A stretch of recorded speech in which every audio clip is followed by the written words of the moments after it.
I really enjoyed the acting in this movie. I really did, because it allowed the film to gain tension throughout the use of music, and music is not ever present in this movie. There's actually very little. So lack thereof, music lack thereof. Yeah. In that situation, right? Yeah, and the tension that, it's very rare to find a movie where you can feel the tension in the air, and it's brought about through the characters themselves and what's going on, rather than, say, the violin screeching to a crescendo. An example of this, and again, spoilers, if you haven't already noticed by now. Like we flat out told you, yeah, you flat out fucking told idiots. You. But anyways, one of the very first scenes, actually the very first scene, is when they're interrogating one of the lower guys in the ranks of Al-Qaeda. He's still up there, but he's a call guy. Yeah, he's like a money guy or a call guy. Yeah. And he just looks beaten and broken. I mean, this actor did a fantastic job with this. Oh, yeah. I don't know if he is a actor born in the States or if he's a guy who's from out of town, if you will, but great job at playing the victim, because the interrogator and the person getting interrogated, or physically abused, if you will. Interrogatee. Yeah, interrogatee. Oh, man, just... It is brutal. This movie really just takes no quarrel in shoving torture in your face. And not like the... Texas Chainsaw Massacre, chainsaw through the gut. No, that's torture porn. That's like real, actual, what would happen in a torture situation. Like the guy getting locked in like a 4-foot by 2-foot box. Don't forget the fact he was walking like a dog. Walked like a dog to the box. Or they showed waterboarding on screen. This is the first film to do that. The very first film to do that. Officially mandated. Yeah, officially mandated. Officially mandated film. Yeah, and they have no problem with showing that. I mean, sure, it must have been a difficult issue for them to try to pull it off, but it was very, very real. Like, I could tell there was quite a few people in the theater that were uncomfortable during those scenes. Like, they weren't expecting those. 2 old ladies have left the theater. Yeah. Actually, I actually had 3. There were 3 old people who left the theater. Yeah, at that scene, they got up and they left. Yeah, and by the way, we saw it at different times. I saw it on, what is today? It is the 20th right now? Okay, I saw it on the 18th, he saw it on the 19th, so. Yeah. Anyways. But, wow. Really, just no holds barred on that stuff, man. And I really like what they did with that. And I'll let him go over here because I feel like I'm hogging some time here. I'll let him say what he thinks. Well, see, in take 1, we've done multiple takes of this. Yeah. And in take 1, I kept interrupting him like every 5 seconds. So what I'm trying to do is pace myself a little bit more. But watch what happens when I give you an edge. You take a whole fucking video. No. Yeah. But, anyway. I'll be right back. I'm going to get something to drink. Alright. Well, anyway, captive audience.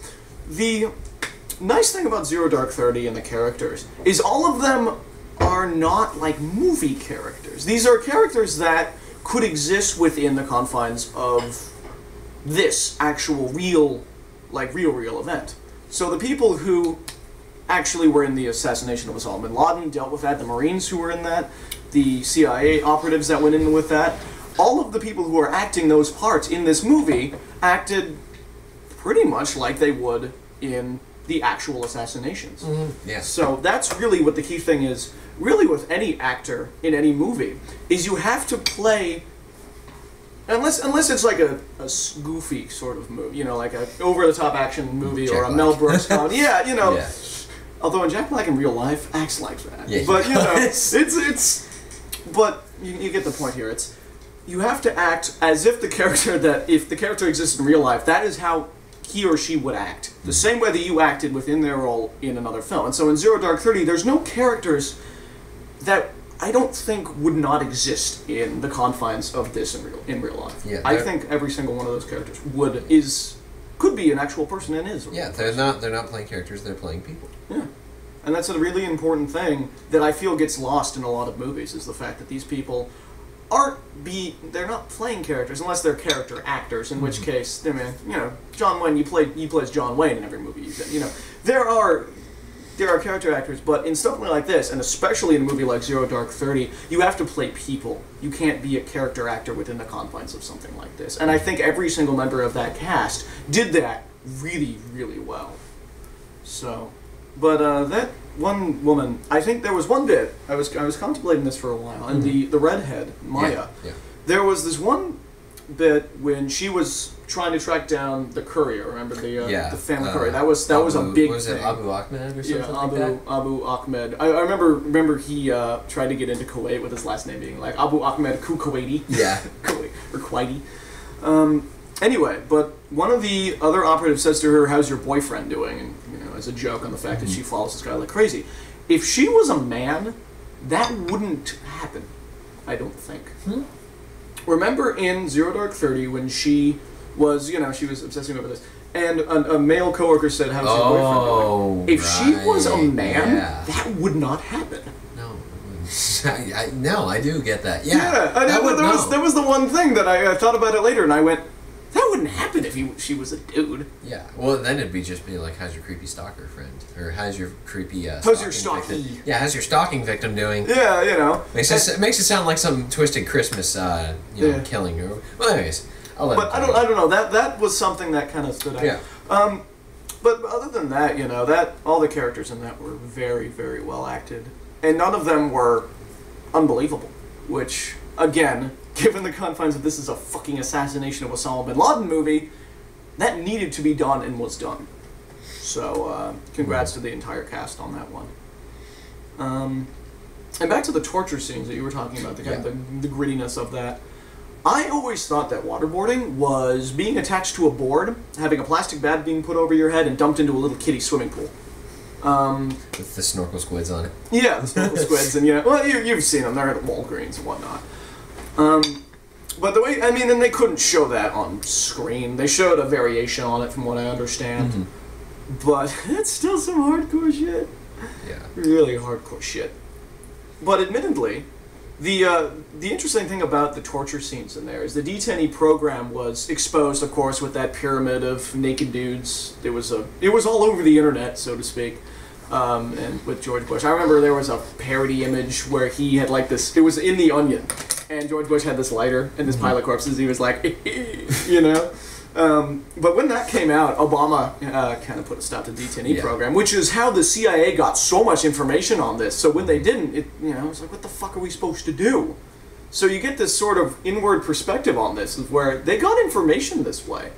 I mean, the only reason that they were able to get information out of this money guy is to basically sleep deprive him, and then pretend when he was sleep deprived, he gave them information. Yeah. So they straight up lie to his face and make him give up all the information that they said he had given up already. Because they had sleep deprived. Yeah, which, by the way, is a brilliant plan. Oh, yeah. I wouldn't have thought of that. Oh, yeah, bluffing. It's so simple and yet. Yeah. So anyway, the really realism thing. The only movie that comes to my mind right now is Platoon. Because the way Platoon operated, that's the way it was in Vietnam. Everybody was so disjointed. Yeah, everyone, William Dafoe yells a lot, because William Dafoe yells a lot in real life too, and it would in Vietnam. By the way, it's a firefight. Yeah. But, that sort of gritty realism is rare in movies, and was needed, and was definitely needed here. It was. And I really liked how consistent, and the pacing as well, like the tension, that never felt cheap. And that's very rare in movies to have the tension, the suspense, as long as it goes in Zero Dark 30. It's like the better part of 2 acts. It's nothing but balls to the wall suspense. Oh, yeah. But it's never overbearing, and it never feels cheap, which is extremely hard to do. Yeah. Especially for war movies, or war movies about assassinations. Yeah, very much so. So, but what did you think about the sort of the chronologicalness of it, like how they were able to incorporate all the different assassinations and all the bits into a good structure? Because I was surprised of how well they got that. I was as well. I was quite surprised that there was no military action at all in the movie until the very end of the final act, which is obviously when they go in and take out the big guy. Yeah. Without a doubt. I was I was floored because